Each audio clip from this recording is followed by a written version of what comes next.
हमारे मुल्क में ये बड़ी बदकिस्मती रही है कि पिछले जितने सेंसस हुए हैं वो मुतनाज़ा रहे किसी न किसी सूरत में। सेंसस हमारे आइन के मुताबिक हर 10 साल में होने चाहिए, लेकिन अक्सर ये 10 साल का अरसा जो है वो तवील हो जाता है और वो नहीं हो पाते हैं। और जितने सेंसस माजी में हुए उनके जब नताइज आए उस पर एतराज़ात उठाए गए बहुत सारे जानिब से। अच्छा, अगर आपकी तरक्की के लिए जो एक बुनियाद होती है वो मुतनाज़ा हो जाए और सूबों के दरमियान जो एतमाद की फ़िज़ा कायम होनी चाहिए, बजाय इसके कि वह एतमाद का सबब बने वो अदम एतमाद का सबब बनती है, इससे बहुत सारे मसाइल जन्म लेते हैं। मैं ये समझता हूँ कि कौमी फरीज़ा है जो आप अदा करेंगे। ठीक है, आपको ये एक ज़िम्मेदारी दी गई है, हो सकता है कि इसका कुछ मुआवज़ा भी आपको दिया जाए, लेकिन इस मुआवजे से बढ़कर, इस ज़िम्मेदारी से बढ़कर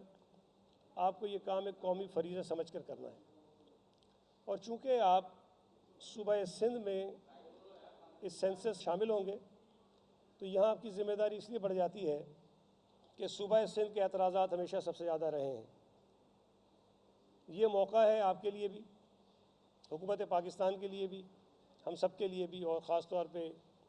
PBS के लिए भी, कि वो जो माजी में सेंसस हुए हैं और उसकी बुनियाद पर जो तलखियाँ पैदा हुई हैं, जो अदम एतमाद पैदा हुआ है, उसको इस मरतबा हम ख़त्म करें। और ये भी आपके इल्म में है कि ये जो सेंसस इस वक्त 2023 में हो रहा है, ये 2023 में नहीं होना चाहिए था। 10 साल अभी गुज़िश्ता सेंसस को पूरे नहीं हुए हैं। ये सिर्फ इसलिए हो रहा है कि 2017 में जो सेंसस हुआ, जो मुतनाज़ा रहा कई बरसों तक, और गुज़िश्ता बरस जाकर उस पर इस बुनियाद पर उसकी मंजूरी दी गई कि इसकी मंजूरी सिर्फ इसलिए दे रहे हैं ताकि नया सेंसस जल्द से जल्द करवाया जाए, ताकि जो तनाज़ात हैं वो ख़त्म हो जाए। तो इस सेंसस की अहमियत जो है माजी में होने वाले जितने भी सेंसस थे उससे ज़्यादा है। अगर हम वो जो ख़ामियाँ, जो ख़राबियाँ, जो एतराज़ात पिछले सेंसस में उठाए गए थे या सामने आए थे, उनको दूर नहीं कर सकेंगे तो मैं ये समझता हूँ कि ये एक्सरसाइज भी ज़ाया होगी, पैसा भी ज़ाया होगा, आपकी मेहनत भी ज़ाया होगी। जो मीटिंग्स हमारी हुई हैं ब्यूरो ऑफ स्टैटिस्टिक्स के साथ, जो तरीक़ेकार एडॉप्ट किया गया है वो निस्बतन बहुत बेहतर लगा है, और उसमें बहुत सारे सवालात जो उठाए गए थे हमारी जानिब से या दीगर स्टेक होल्डर्स की जानिब से, उनको एड्रेस करने की कोशिश की गई है। माजी में जब 2017 का सेंसस हो रहा था तो मैं उसमें काफ़ी इन्वॉल्व रहा, काफ़ी मीटिंग्स मैंने अटेंड की, और काफ़ी हमारा एतराज़ था कि ये जो सीक्रेसी होती है इसके अंदर वो नहीं होनी चाहिए, ये ट्रांसपेरेंसी होनी चाहिए, ताकि किसी को भी अगर एतराज़ हो तो वो मुतमईन करने के लिए आपके पास जवाब होने चाहिए। जब आप सीक्रेट रखेंगे बहुत सारी चीज़ों को तो उसकी बुनियाद पर शुकूक व शुबात जन्म लेते हैं, और उससे जो आप एक काम कर रहे हैं वो पूरा मुतनाज़ा हो जाता है, और वो हुआ। और बहुत सारे हमारे पास भी दलाइल हैं, शवाहिद हैं, जिसकी बुनियाद पर यह कहा जा सकता है कि 2017 का जो सेंसस था वो ठीक नहीं था। इसलिए मैं ये बात आपके सामने रखना चाहता हूँ कि आप तमाम अफराद जिनके ज़िम्मे ये काम लगाया गया है, इसको कौमी फरीज़ा समझ कर अदा कीजिए, इसको बेहतर तरीके से कीजिए। ये हम सब की ज़िम्मेदारी और फ़र्ज़ है कि एक ऐसी चीज़ जिसकी बुनियाद पर मुल्क की तरक्की के लिए प्लानिंग की जा सकती है, अगर आपको ये ना पता हो कि किस सूबे की, किस शहर की आबादी कितनी है, तो आप उस शहर और सूबे के लिए या पूरे पाकिस्तान के लिए मनसूबाबंदी नहीं कर सकते हैं कि हमने कैसे आगे बढ़ना है। ये काउंटिंग अगर ठीक हो जाती है तो इसकी बुनियाद पर इस मुल्क के जो वसाइल हैं वो तकसीम होते हैं, और हमारी आबादी सूबा सिंध की अगर कम होगी तो जो मुल्क की वसाइल हैं उसमें से हमें हिस्सा कम मिलेगा। इसी काउंटी की बुनियाद पर आपकी कौमी असम्बली में नुमाइंदगी मिलती है। अगर हमारी सूबा सिंध की आबादी कम काउंट होगी तो आपकी जो नुमाइंदगी होगी कौमी असम्बली में वो कम हो जाएगी, और उसकी बुनियाद पर ज़ाहिर है कि जो सियासी तनाज़ात हैं वो जन्म लेते हैं। तो तरक्की हो, सूबों के दरमियान हमांगी हो, नुमाइंदगी की बात हो, वसाइल की तकसीम की बात हो, वो तमाम की तमाम जो है वो मुनसर है आपके सेंसस के नताइज के ऊपर। अगर सेंसस ठीक हो जाते हैं और मुतनाज़ा नहीं होते हैं, उस पर सबको एतमाद होता है। और अगर मैं ये कहूँ कि चलें कहीं से एतराज़ आ भी जाता है, लेकिन उन एतराज़ात के जवाबात आपके पास मौजूद हों और उनको मुतमईन कर सकें, तो शायद वो बात बहुत ही अच्छी होगी और फिर कोई ऐसी चीज़ नहीं पैदा होगी कि सूबों के दरमियान एक अदम एतमाद की फ़िज़ा पैदा हो। लिहाजा ये जो सेंसस हो रहा है मुख्तलिफ़ हालात में हो रहा है, और अच्छी बात है कि पहली मरतबा डिजिटल हो रहा है और बहुत सारी जो टेक्नोलॉजीज़ हैं वो इस्तेमाल की जा रही हैं, और जो ट्रांसपेरेंसी है उसको मद्देनज़र रखा गया है। जो सवालात हमने 2017 में उठाए थे उस वक्त उनको इग्नोर कर दिया गया, अहमियत नहीं दी गई। इस मरतबा उन तमाम एतराज़ात को सामने रखने की कोशिश की गई है। तो मुझे उम्मीद है कि जो 7वां सेंसस हो रहा है इस मुल्क में, वो पाकिस्तान में होने वाले तमाम जो मरदम शुमारियाँ जो हुई हैं उनके मुकाबले में बेहतर होगा और काबिल कबूल होगा, और इसकी बुनियाद पर हमारा मुल्क जो है वो तरक्की की तरफ आगे बढ़ेगा। और सूबों के दरमियान जो हमारे यहाँ अक्सर माजी में बहुत ज़्यादा बदगुमानियाँ रही हैं, वो काफ़ी कम हुई जब ये 18वीं तरमीम के बाद सूबों को खुद मुख्तारी मिली। लेकिन ये जो गुज़िश्ता सेंसस हुआ उसने इस मसले को फिर पैदा किया। लेकिन अगर हम ये सेंसस ठीक करने में कामयाब हो जाते हैं, जिसकी मुझे उम्मीद है इंशाअल्लाह ताला हो जाएंगे, तो मुझे यकीन है कि सूबों के दरमियान जो बदगुमानियाँ हैं उसमें कमी आएगी और हम तमाम सूबे एक दूसरे को जो जिसका हक़ है, हम ये नहीं कहते कि किसी और सूबे का हक़ मार के कोई हमें दिया जाए, लेकिन साथ साथ हम ये भी कहते हैं कि जो सूबा सिंध का हक़ है वो उसे मिलना चाहिए और सूबे का हक़ जो है वो नहीं मारना चाहिए। तो हम समझते हैं, हमें उम्मीद है कि इंशाअल्लाह ताला 7th सेंसस जिसका आगाज़ होने लगा है कुछ दिनों में, ये बिल्कुल ठीक तरीके से होगा, साफ़ और शफाफ होगा, और लोग जिस तरह चाहते हैं, जो स्टेक होल्डर जिस तरह चाहते हैं, सूबे का दुख दर्द रखने वाले जिस तरह चाहते हैं, उसी तरह ये होगा और इत्मीनान बख्श नताइज आएंगे और हम सब इसको कबूल करेंगे। मैं पाकिस्तान ब्यूरो ऑफ स्टैटिस्टिक्स को मुबारकबाद देना चाहता हूँ, इन्होंने बड़ी मेहनत की है और मुझे यकीन है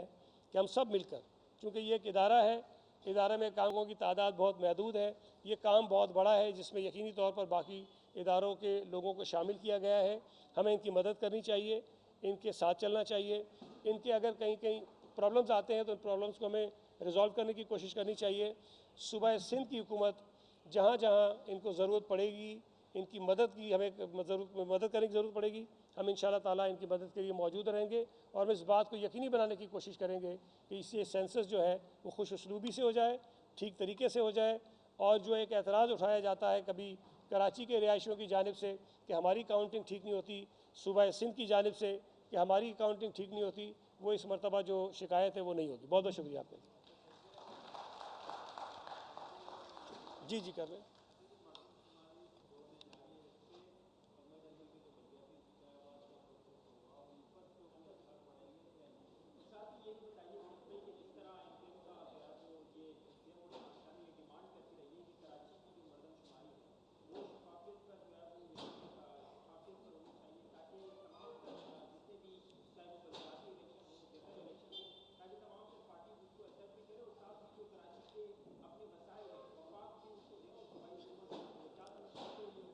देखिए, पहली बात, पहले मैं आपका जवाब देता हूँ फिर इधर आता हूँ।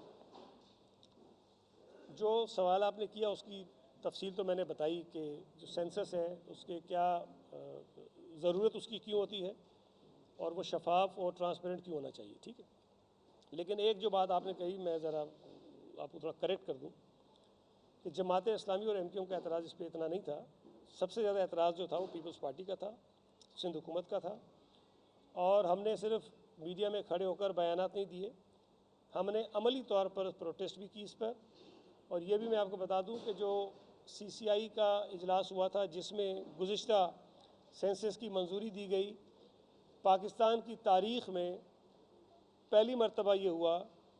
कि CCI का कोई फ़ैसला इत्तफ़ाक़ राय से नहीं हुआ और चीफ़ मिनिस्टर सिंध ने रिटन उसके ऊपर जो है वो डिसेंटिंग नोट भेजा और एतराज़ किया CCI के इस फैसले पर जिसमें उन्होंने छठे सेंसस की मंजूरी दी थी। उससे पहले भी हर फोरम पर सिंध हुकूमत, चूँकि वो चीफ मिनिस्टर साहब उसका हिस्सा होते हैं, CCI का उसके मेंबर होते हैं, उन्होंने सूबा सिंध की जो गिनती थी उस पर एतराज़ात उठाए हैं और इसके शवाहिद और खुतूत हमारे पास मौजूद हैं। तो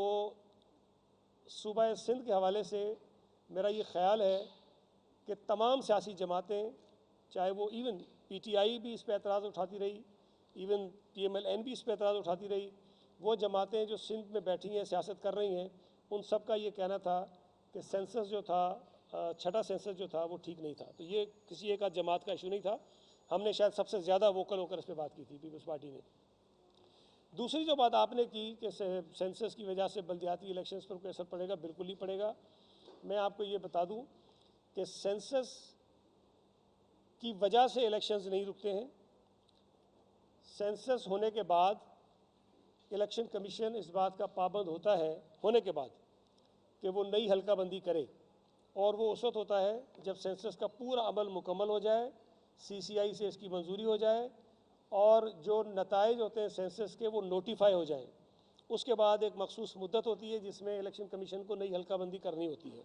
लेकिन अगर ये अमल चलता रहता है और उस दौरान इलेक्शंस आ जाते हैं तो जो हल्काबंदियाँ पहले से हुई होती हैं उस पर इलेक्शंस हो जाते हैं। तो इलेक्शंस हल्काबंदी की वजह से रुकते नहीं हैं। Thank you.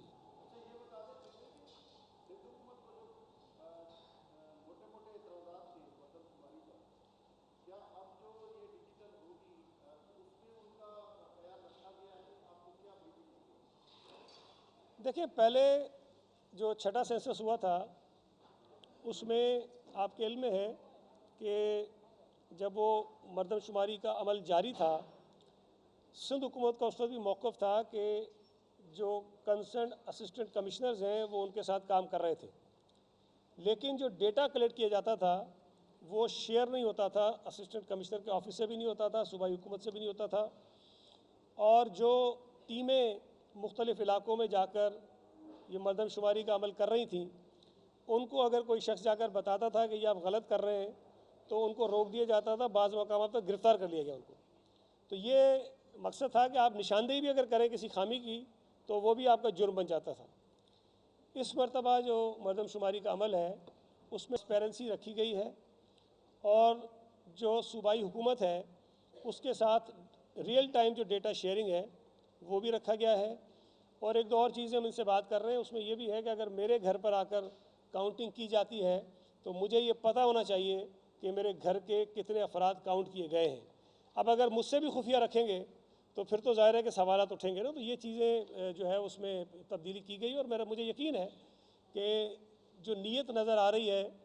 Bureau of statistics की वो ठीक है, लेकिन ज़ाहिर है कि इंसान है, कहीं ना कहीं को हो सकता है गलती हो, लेकिन स्टेक होल्डर्स के साथ उन्होंने मशावरत भी की है, कर भी रहे हैं, और जहाँ जहाँ से कोई अच्छे मशवरे आ रहे हैं जो काबिल अमल हैं उसको ये उसमें शामिल भी कर रहे हैं।